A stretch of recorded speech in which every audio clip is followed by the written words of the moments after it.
Hello my dear students, good morning. This is Ravindra Kumar. Today I have come with a new topic, future indefinite tense.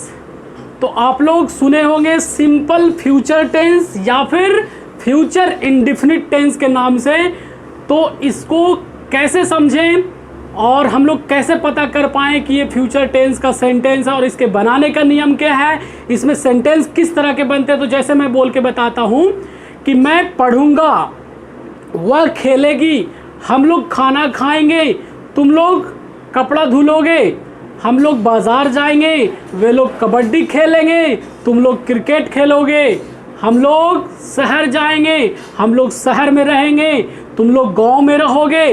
तो इस तरह के वाक्य अगर आपको मिलता है तो आपको समझना है कि वो फ्यूचर इंडेफिनिट टेंस का है। मतलब कि कोई भी काम जो करेंगे आप वो फ्यूचर में करेंगे, भविष्य काल में करेंगे। अभी वो हुआ नहीं है और ना तो हो रहा है, होगा। जैसे मैं डॉक्टर बनूंगा, मतलब बनने का काम क्या हो रहा है, फ्यूचर में हो रहा है।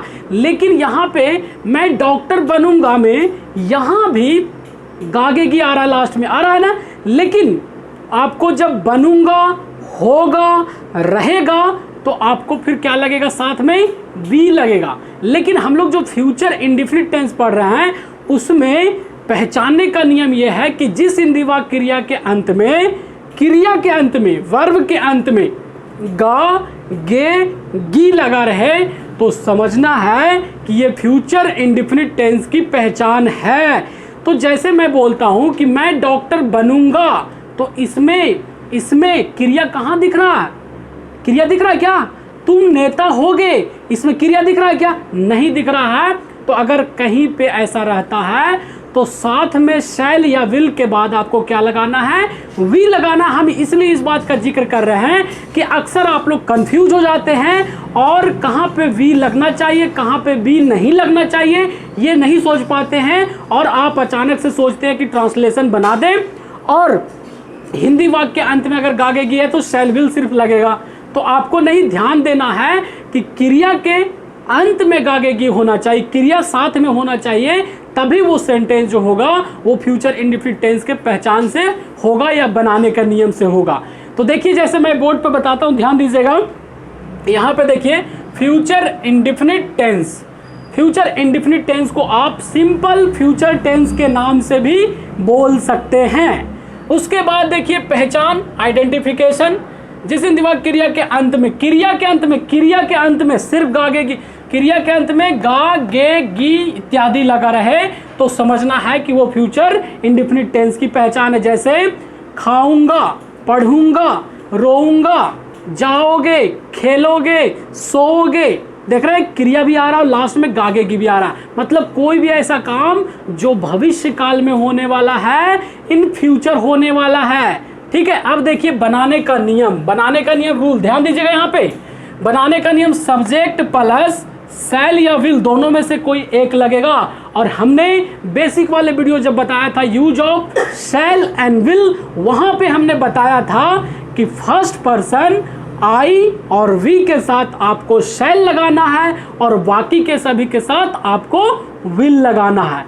आई और वी के साथ शैल लगाना है, बाकी सभी के साथ आपको विल लगाना है। लेकिन आज का एक नया ट्रेंड आ गया है कि हर जगह पे विल लगा दीजिए तो आपका काम हो जाएगा। शैल धीरे धीरे लोग भूलते जा रहे हैं। तो ग्रामेटिकली अगर देखा जाए तो आई और वी के साथ शैल लगता है, बाकी के सभी के साथ विल लगता है। लेकिन आप अगर आई और वी के साथ भी विल लगा देते तो कोई सेंटेंस गलत नहीं होगा। आई होप समझ में आ गया होगा। तो यहाँ पे देखिए सब्जेक्ट प्लस शैल या विल प्लस वर्ब की फर्स्ट फॉर्म, यहाँ पे मेन वर्ब क्रिया का पहला रूप होगा, वर्ब की फर्स्ट फॉर्म होगी और प्लस में अगर ऑब्जेक्ट रहेगा तो ऑब्जेक्ट लगेगा। जैसे मैं पढ़ूंगा, आई शैल रीड, तो इसमें ऑब्जेक्ट नहीं, कोई बात नहीं। लेकिन मैं बोलता हूँ मैं किताब पढ़ूंगा तो आई शैल रीड अ बुक, तो बुक क्या हो गया, ऑब्जेक्ट हो गया। तो कभी सेंटेंस में ऑब्जेक्ट हो भी सकता है, नहीं भी हो सकता है। उसके बाद देखिए सब्जेक्ट प्लस शैल या will plus not plus V1 plus object. जैसे रहेगा मैं किताब नहीं पढ़ूंगा तो क्या बनेगा sir, I shall not read a book, not लग गया साथ में, शैल और विल के बाद नॉट लगता है, ध्यान रही बात। उसके बाद शैल या विल पहले, जैसे क्या मैं किताब पढ़ूंगा, शैल आई रीड अ बुक। क्या मैं किताब पढ़ूंगा, शैल आई रीड अ बुक। क्या मैं बाजार जाऊंगा, शैल आई गो टू मार्केट। क्या मैं खाना पकाऊंगा, शैल आई कुक। या कुक के साथ फूड भी लगा सकते हैं, COOK। कुक मतलब ही होता है भोजन पकाना, ठीक है। तो कुक फूड भी लगा सकते हैं, कुक भी लगाएंगे तो वो अंडरस्टूड है। उसके बाद शैल या will plus subject plus not plus V1 plus object, मतलब इंट्रोगेटिव प्लस नेगेटिव। जैसे क्या मैं खाना नहीं खाऊंगा, shall I not eat food. I hope समझ में आ गया होगा। देखिए अब एग्जांपल, जैसे बहुत साधारण है। आज का जो टेंस है फ्यूचर इंडेफिनिट टेंस, वो बहुत सिंपल है। यदि आप ध्यान से देखेंगे और अंतर समझेंगे तो आपको सारे के सारे चीज समझ में आ जाएगा बहुत आसान तरीके से। और इसके जो भी सेंटेंस होंगे वो आपसे आसानी से बनेंगे। इसमें बहुत ज्यादा बड़े बड़े सेंटेंस अक्सर नहीं होते, होने के लिए हो सकता है, लेकिन यहाँ पे अगर नॉर्मली देखा जाए तो छोटे छोटे सेंटेंस ही रहते हैं। तो देखिए जैसे हमने कुछ सेंटेंस यहाँ पे ले रखा है, मैं पढ़ूंगा, मैं पढ़ूंगा। मैं को अंग्रेजी में क्या कहते हैं सर, आई कहते हैं। आई के साथ शैल लगेगा, विल लगेगा, शैल लगेगा। और पढ़ना को अंग्रेजी में रीड भी बोल सकते हैं और स्टडी भी बोल सकते हैं, STUDY। स्टडी मतलब अध्ययन करना, पढ़ाई करना। रीड का मतलब रीडिंग डालना होता है, तो आप स्टडी या रीड कुछ भी बोल सकते हैं। हम लोग जाएंगे, हम लोग जाएंगे, कहाँ जाएंगे पता नहीं, लेकिन हम लोग जाएंगे। ट्रांसलेशन बनाना है, we have to translate into English this Hindi sentence. तो हम लोग जाएंगे, we shall go, we shall गो। हम लोग का अंग्रेजी वी और वी के साथ क्या लगेगा सर, शैल लगेगा। और शैल के साथ जाना को अंग्रेजी में क्या कहते हैं, गो कहते हैं, तो we shall go. Third example देखिए, तुम खेलोगे, तुम खेलोगे।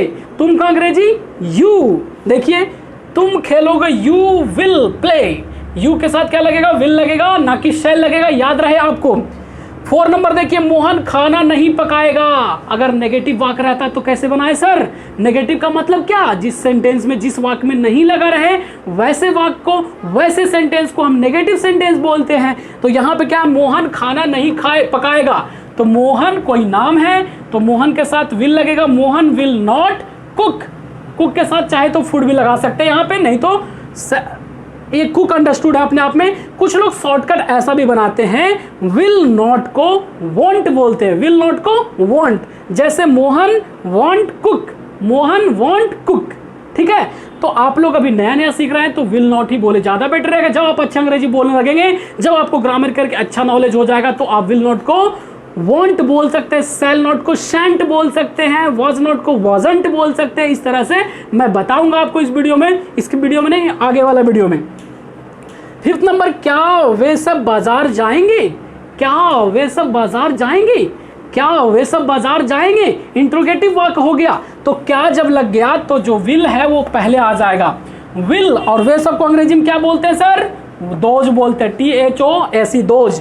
Will those go to market. और देखिए क्वेश्चन मार्क यहाँ पे लगा हुआ और यहाँ पे प्रश्नवाचक चिन्ह भी लगा हुआ साथ में, तो ये चीज आपको ध्यान देना है। और सभी लोग क्या करेंगे, इस वीडियो को पहले देखें अच्छे तरीके से, वीडियो को देखने के बाद ध्यान से समझे। अगर एक बार में समझ में नहीं आता तो वीडियो को बार बार प्ले करके देखें, 1-2 बार देखने के बाद इसे कॉपी में नोट करें। कॉपी में नोट करने के बाद इससे रिलेटेड आप 20, 50, 100, 150, 200 ट्रांसलेशन बनाएं, अनुवाद करें अंग्रेजी में। इसके बाद ऑटोमेटिक आपको सारे वाक्य बनने लगेंगे। और अगर ऐसा आप लगातार करते हैं तो आपको अंग्रेजी भी बोलना धीरे धीरे एक दिन आ जाएगी। आई होप समझ में आ रहा होगा मैं क्या समझा रहा हूं। नेक्स्ट देखिए, पापा शहर क्यों जाएंगे। कभी कभी क्यों, कैसे, कब, कहाँ, इस तरह के भी वाक्य होगा तो आप सोचेंगे कि सर इस तरह के वाक्य अगर हो रहेगा तो हम कैसे बनाएंगे। तो आपको घबराने की बात नहीं, हमने सारे तरह के वाक्य ले रखा है। पापा शहर क्यों जाएंगे, तो क्यों का अंग्रेजी सर वाई, वाई। और पापा यानी फादर तो विल लगेगा, why will father go to city.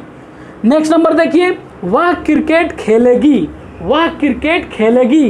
तो वह का अंग्रेजी यहाँ पे क्या होगा, she will play cricket. I hope आपको बनाना आ गया होगा।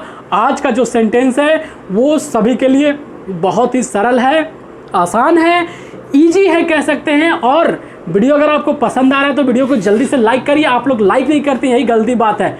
लाइक जल्दी से कर दीजिए और कमेंट करके बताइए कि किनको किनको समझ में आ रहा है वीडियो। क्योंकि आप जब बोलते हैं कि yes sir, I understood, I have got it, हमें समझ में आ गया तो मुझे सुन करके बहुत अच्छा लगता, आपका कमेंट पढ़ करके मुझे बहुत अच्छा लगता आप जब इस तरह के कमेंट करते हैं, तो ताकि मुझे महसूस होता है, मुझे मिल जाता है दिमाग में कि नहीं जो भी मैं पढ़ा रहा हूँ आपको समझ में चीज़ें आ रही है। तो आप कमेंट करना नहीं भूलें और लाइक जल्दी से कर दीजिए। तो देखिए आज का जो टॉपिक हमने पढ़ा वो क्या पढ़ा, फ्यूचर इंडेफिनिट टेंस। पहचान हमने बता दिया, जिस हिंदी वाक्य क्रिया के अंत में गा गे गी, मैं पढ़ूंगा, मैं खाऊंगा, वह सोएगी, मैं रोऊंगा, तुम खेलोगे, हम लोग दौड़ेंगे, इस तरह के वाक्य रहेगा तो समझना है कि वो फ्यूचर इंडेफिनिट टेंस की पहचान है। बनाने के लिए हमने बता दिया सब्जेक्ट प्लस शैल या विल प्लस वर्ब की फर्स्ट फॉर्म, अगर ऑब्जेक्ट है तो प्लस में ऑब्जेक्ट। शैल कहाँ लगेगा सर, आई और वी के साथ लगेगा। विल कहाँ लगेगा सर, आई और बी के छोड़ करके जितने भी सब्जेक्ट बच गए उन सब के साथ आपको विल लगाना है। लेकिन अगर आप शैल को भूल जाते हैं, सभी जगह विल लगाते हैं, तब भी आपका सेंटेंस क्या होगा, सही होगा। तो मैं कुछ वाक्य बोलता हूं हिंदी में, उसे आपको ट्रांसलेट करके कमेंट बॉक्स में बताना है, तभी मैं समझ पाऊंगा कि आपको जो हमने पढ़ाया है आज का टेंस फ्यूचर इंडेफिनिट टेंस वो आपको समझ में आया है या नहीं। तो जैसे मैं बोलता हूं हम लोग दिल्ली जाएंगे, आपको ट्रांसलेट करके कमेंट बॉक्स में बताना है हम लोग दिल्ली जाएंगे। नेक्स्ट मैं बोलता हूं वे लोग क्रिकेट खेलेंगे। थर्ड मैं बोलता हूं तुम लोग बाजार जाओगे। फोर्थ बोलता हूं हम लोग खाना पकाएंगे। फिफ्थ बोलता हूं वे सब क्रिकेट खेलेंगे। हमने 5 वाक्य आपको हिंदी में दिए हैं, वो भी आपको अभी जस्ट ट्रांसलेट करके आपको कमेंट बॉक्स में जवाब देना है, ताकि मैं देख सकूं कि आप लोग जो भी देख रहे हैं इस वीडियो को, उनमें से किसको किसको आज का जो फ्यूचर इंडेफिनिट टेंस हमने पढ़ाया है वो किन लोगों को समझ में आया है और किन लोगों को नहीं आया है। तो चलिए फिर मिलते हैं नए वीडियो के साथ स्टूडेंट।